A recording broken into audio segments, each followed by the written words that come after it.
Guys, in this video I would like to show you how to use my indicator, this Iron Condor trade range. Once you have access to it, so here's the settings and how I use it. So normally once the day starts, this indicator will identify where the price opened and to draw this line for you. And for example, if I decide to sell 50 points up, 50 points down, then you can just select it here, just put here 50, or you can do like that. So the first item would be for the call side, and the second after the slash character will be for the puts.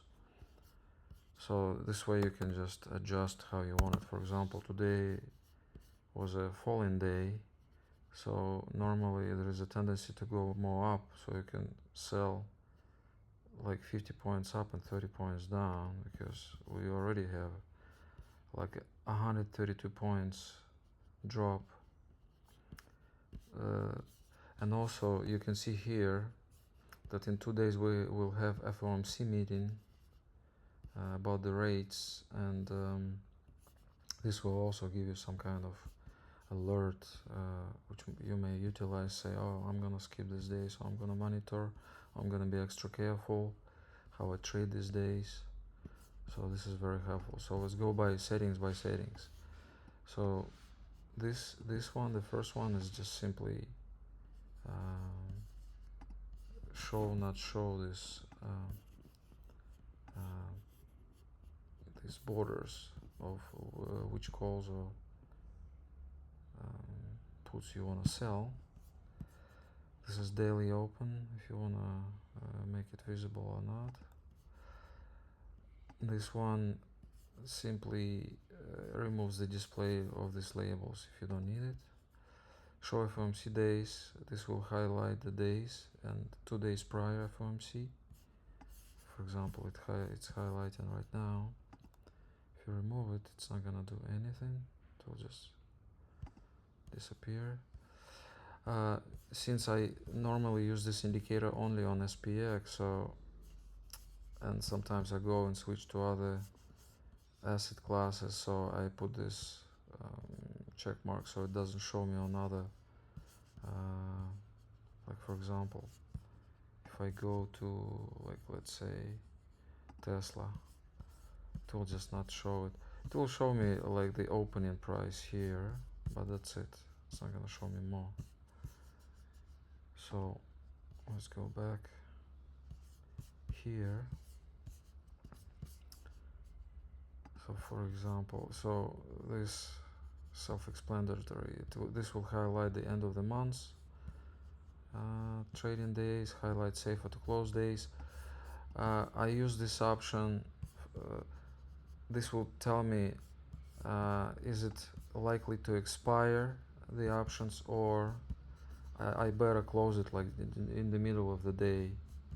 So for example, since it was a big gap down, in this case I would close the trade around 12, and you can see if we sold here somewhere, then by this time, by 11:30, we can simply close this options and make maybe 50%. So if we are able to sell here for $1 or more, so here we can probably close it for 40-50 cents.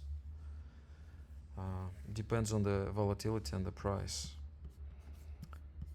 Then these options, they are by default. I don't normally use it, the price rounding, because the opening can be, like for example today we opened 59.80, 69.004, so of course we have to round it to the next even dollar amount to calculate the strike prices. So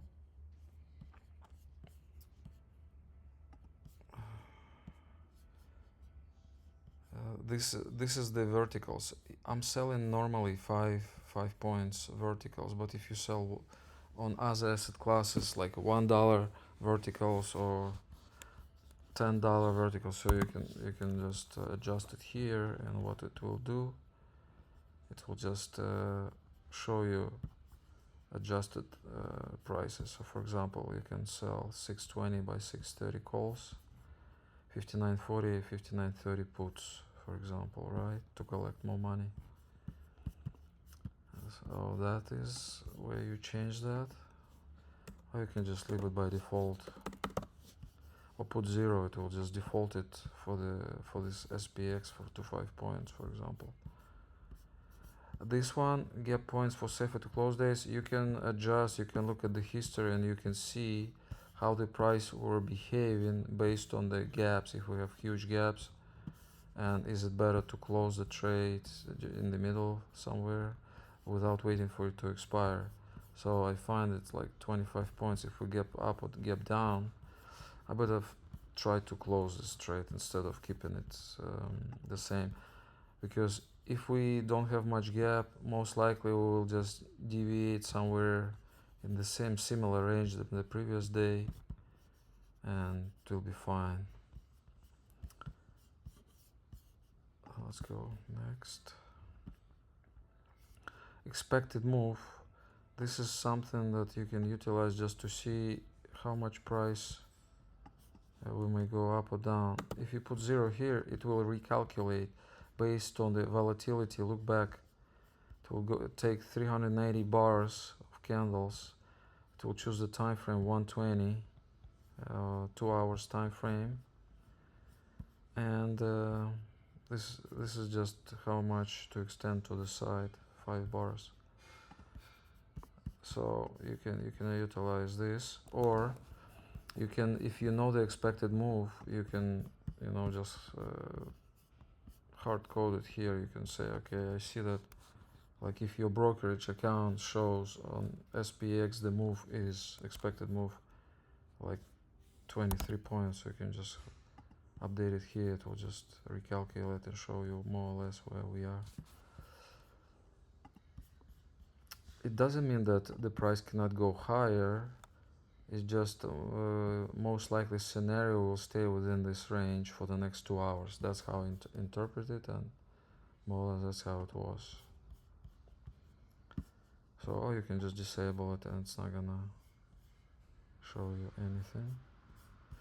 Then show statistics, strategy statistics.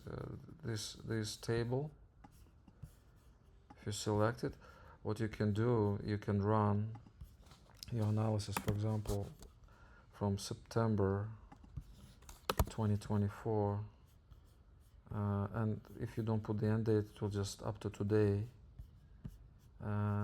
Let's see, and with these settings, with 50 points up and 30 points down, okay, this one gives me an error because 14 was not a tradable day, so we have to kind of play around with this. Let's go 13. Okay, so it was 92 total trading days, and what we can see here, that 22 days we failed. That means we went above or below this range, and it will tell us how many times we jeopardized calls and how many times we jeopardized puts. So in this case we went 6 times up and 16 times below this range, so below 30 in the last 92 trading days, right? You can also see here the price distance, so from the current price to the top of your calls, 23 points, and from the current price to your puts is 56 points. And total point range, for example, if we trade today 50-30, so we trade in 80 points range. And the opening distance, that shows simply the price from the opening price to the current price. So we are 28 points from the opening. So if it's a positive number, you can say it's a green day. If we go below, like in the previous day, it will show minus. And okay, and here you can run simulation. So for example, you set up, I want to trade this day, and I want to, for example, trade a different range. I want to just trade 50-50 range, for example. So in this case you have only 11% fail days, but with the proper risk management, if you close in the trades and don't let them jeopardize each of the sides, you can have it like 100% successful.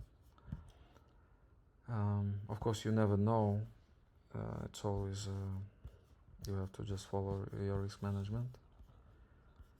And but in this case, let's run the simulation from 13th of September last year, how we would do with this range.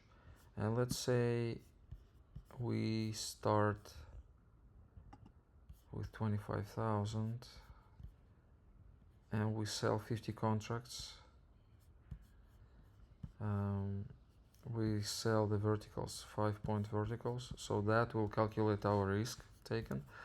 If we sell in both sides, so we do an Iron Condors, so this settings is to calculate properly the fees, the brokerage fees.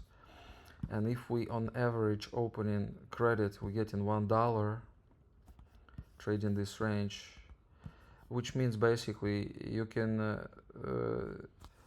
open the trade in multiple steps, in 2 steps. You can sell, for example, calls first for 50 cents and then you sell puts for 50 cents once we get closer to puts, and that's how you can achieve $1. If you cannot reach $1 at the same time, so that would be the other way to achieve. And let's say on average we're collecting $1, and here we wanna leave the whole thing. We're not gonna close anything, so we're gonna put 0 here. So that means we'll let all options to expire, and on the failed day we experiencing total loss.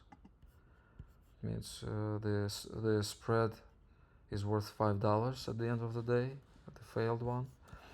Fees per contract, for example, I trade on Thinkorswim with Charles Schwab. They charge $1.18 per contract traded, and this is simply gives us the idea, like if during this simulation we go below 25,000, it will just stop simulation, so you can adjust it. So we started at 25,000, we start selling 50 contracts. We are not utilizing any compounding, so with the growth of our budget we are not going to increase number of contracts. If you want to try go increase the number of contracts, then what you do, you just put here, let's say you want to just trade 10% of your contracts, so based on your budget, so the numbers now will be adjusted like that. Let's say you want to trade 25%, so that's like that. Let's say we always trade 50% of our budget. And that's how it is. So it seems like it's better in this case was without companion and stable, just keep selling 50 contracts all the time, and that's the results you get. Here are some settings. There is another statistics here, volume buying, selling. So if we see a red, and this also pressure is calculated based on different time frames, which means if it shows red, that means it's a selling pressure. This shows the percentage of the candle bar volume compared to the previous candle bar. So for example, the current volume right now is about 26% of the previous candle, and we take this average, we take the last 30 bars, and we have a timer here. This is how much time we have till the today's session ends, so 4 p.m. Eastern Standard Time, so that will be in 3 hours 15 minutes. Just gives us some time, how much time we still have left in the session. Or you can just remove it if you are not utilizing this. You can change some color settings, but that's more or less how it is. Guys, if you have questions, email me or text me, and I'll be happy to help you out. And if there is any ideas how we can improve this, I can also work on it and improve this indicator for all of us. Thank you, guys.